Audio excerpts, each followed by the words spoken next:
Welcome to నిత్య talks. ఈరోజు మనం చెప్పుకోబోయే కథ గతం వర్తమానం.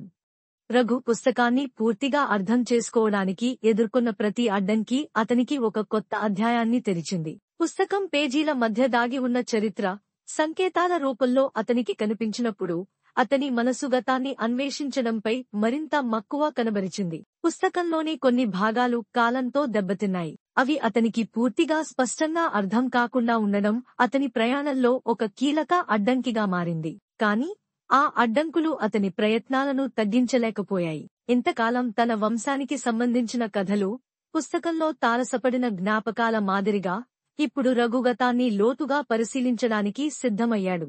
పుస్తకంలోని కొన్ని అక్షరాలు మసకబారడం, మరికొన్ని పుటలు పూర్తిగా పాడవడం అతనికి ఆ పుస్తకం సంపూర్ణ రహస్యాన్ని అన్వేషించడంలో కొత్త సమస్యలను తెచ్చింది. అయితే ఈ సమస్యలు రఘులో కొత్త జ్ఞానాన్ని వెతికే ఆతృతను కలిగించాయి. ఈ పుస్తకం నా వంశ చరిత్రను అనేక కోణాల్లో ప్రతిబింబిస్తోంది. కాని ఈ భాగాలను అర్థం చేసుకోవడం ఎలా అని రఘు తనలో అనుకున్నాడు.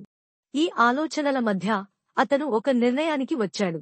ఇప్పుడు ఈ పుస్తకంలోని అస్పష్టమైన భాగాలను అర్థం చేసుకోవడానికి నా గ్రామ చరిత్రను పూర్తిగా తెలుసుకోవాల్సిన సమయం వచ్చింది. తన గ్రామ చరిత్రను, పూర్వీకుల జీవనశైలిని మరియు వారసత్వ సంపదను వివరించే అనేక ఆధారాలను సేకరించేందుకు రఘు తన ప్రయాణాన్ని ప్రారంభించాడు.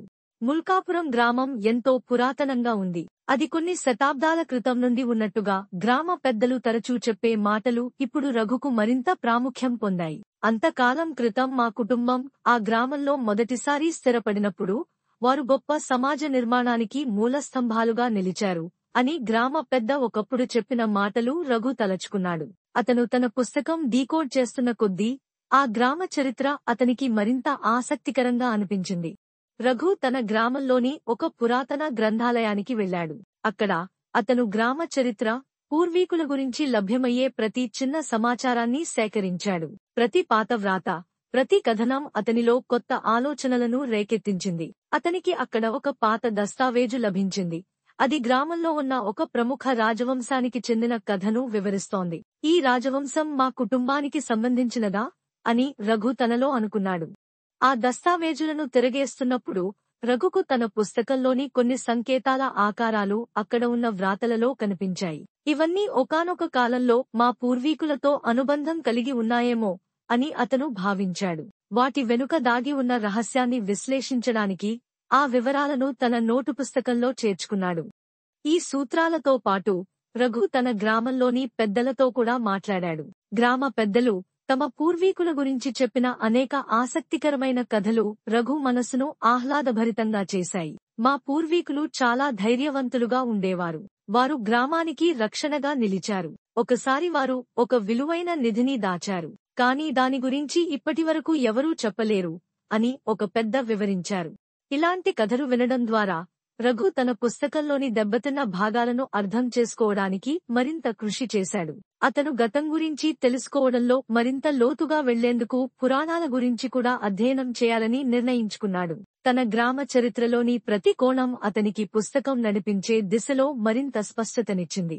అతను తెలుసుకున్న ప్రతి కొత్త విషయం అతనికి పుస్తకంలోని దెబ్బతిన్న భాగాలను అన్వేషించడంలో దారితీశాయి. ఉదాహరణకు, గ్రామానికి సమీపంలో ఉన్న కొండ ప్రాంతాలు పుస్తకంలో సూచించిన చిత్రాలతో అనుసంధానం కలిగి ఉన్నట్లు అతనికి అనిపించింది. ఈ పుస్తకంలోని వ్రాతలు కేవలం సంకేతాలు కాదు, ఇవి మా గ్రామ చరిత్రను ప్రతిబింబిస్తున్నాయి. ఆ చరిత్రలో భాగమైన ఓ నిధి దాని వెనుక దాగి ఉంది అని రఘు గ్రహించాడు. ఆ దెబ్బతిన్న భాగాలను పూర్తి చేయడం కష్టం అయినప్పటికీ అతను తన పరిశోధన ద్వారా సేకరించిన సమాచారాన్ని ఉపయోగించి పుస్తకం అర్థాన్ని పునర్నిర్మించడానికి ప్రయత్నించాడు. అతను పుస్తకంలోని చిహ్నాలను తన గ్రామ చరిత్రలో చెప్పబడిన చోట్లకు అన్వయించి వాటి వెనుక దాగి ఉన్న రహస్యాన్ని బయటపెట్టే ప్రయత్నం చేశాడు. తన పరిశోధనలో రఘు ఒక కొత్త విషయం గ్రహించాడు. అతని పూర్వీకులు ఈ నిధిని కేవలం భౌతిక సంపదగా మాత్రమే భావించలేదు. దానికి ఆధ్యాత్మిక విలువ కూడా ఉంది. ఈ నిధి మా కుటుంబ వారసత్వాన్ని మాత్రమే కాకుండా ఒక విలువైన ఆధ్యాత్మికతను కూడా ప్రతిబింబిస్తుంది అని రఘు భావించాడు. తన గ్రామ చరిత్రలో మునిగిపోయి ప్రతి చిన్న సమాచారం సేకరించడానికి రఘు తన గడియారం నిద్రను కూడా త్యాగం చేశాడు. అతనికి చరిత్రలో దాగి ఉన్న సంగతులు పుస్తకంలోని ఆఖరి దెబ్బతిన్న పుటలను పునఃనిర్మించడంలో సహాయపడగలవని అనిపించింది. కథ యొక్క తదుపరి ఎపిసోడ్ కోసం నెక్స్ట్ వీడియో చూడండి.